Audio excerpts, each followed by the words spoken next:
Pemirsa, untuk bisa menjelaskan lebih lanjut mengenai Omikron ini juga sudah terhubung, sudah bergabung juga untuk bisa ikut perbincangan kita kali ini adalah Dr. Diki Budiman selaku epidemiolog Griffith University. Assalamualaikum warahmatullahi wabarakatuh. Selamat malam Pak Diki.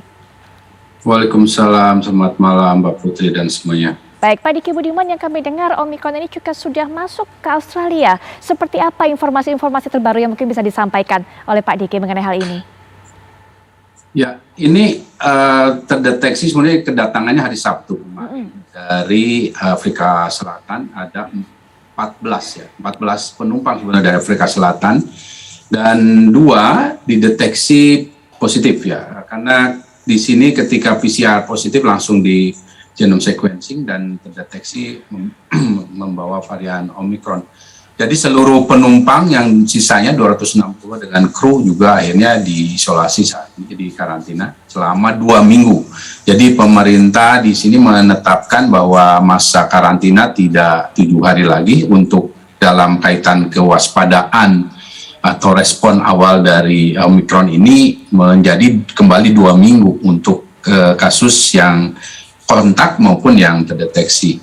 Dan 2 orang ini asimptomatik dan juga sudah, karena memang kan umumnya sekarang kalau sudah melakukan perjalanan harus dalam kondisi vaksinasi penuh. Ya. Ini sekali lagi menegaskan Mbak Putri ya, bahwa sebagaimana juga WHO juga sudah menyampaikan bahwa Omicron ini bisa menginfeksi orang yang sudah divaksinasi penuh dan bisa menularkan pada juga orang yang juga sudah divaksinasi.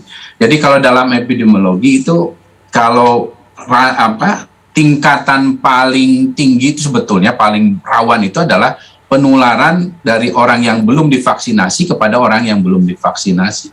Nah, kalau kaitan dengan Omicron ini, yang sudah divaksinasi pun ternyata bisa menularkan sangat mudah, itu relatif sangat mudah, walaupun sangat mudahnya berapa persennya ini yang masih harus dilihat. Dan ini yang membuat kenapa juga menjadi salah satu kekhawatiran dari Omicron ini, karena dia bisa mereinfeksi juga termasuk orang-orang yang sudah jadi penyintas. Sejauh ini itu Mbak Putri, kalau dan responnya saat ini tampaknya pemerintah Australia juga sudah menetapkan sama seperti Indonesia ya, akan menutup akses sementara waktu mungkin 2 minggu ke depan untuk dari negara-negara yang sedang terjangkit.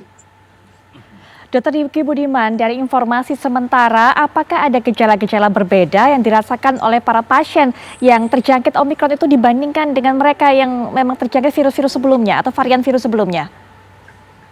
Data dari Afrika Selatan sebetulnya salah satu dokter yang menangani mengatakan mild, namun sekali lagi kalau untuk menyimpulkan terlalu dini ya, karena biasanya progres dari satu infeksi untuk bisa menjadi parah, apalagi kalau bicara masalah fatalitas atau kematian, itu perlu setidaknya 2 minggu lagi lah, paling cepat 2 minggu lagi, atau paling bagus kita tunggu 4 minggu lagi.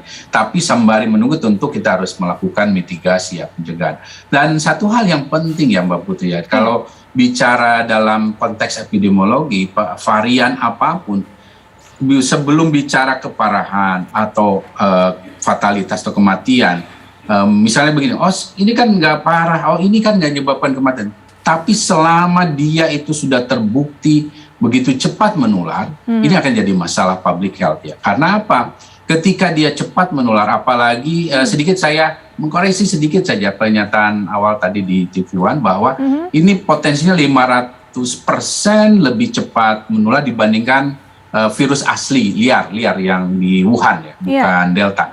Kalau ke Deltanya mungkin ya kita sedang hitung lah, tapi kurang lebih pasti di atas Delta ini saat ini ya, hanya berapanya belum tahu. Tapi kalau jangankan lebih dari Delta, sama dengan Delta saja, Delta itu udah sangat serius. Nah kalau dia cepat menular, berarti kalau bicara angka kematiannya hanya 1% kok COVID ini. Ya 1% dari 100 dengan 1% dari 100.000 tentu besar bedanya jumlahnya. Dan bicara misalnya keparahan, oh ini yang dirawat di rumah sakit umumnya memang kalau COVID ini antara 15-20% misalnya, atau yang masuk ICU kira-kira 5%.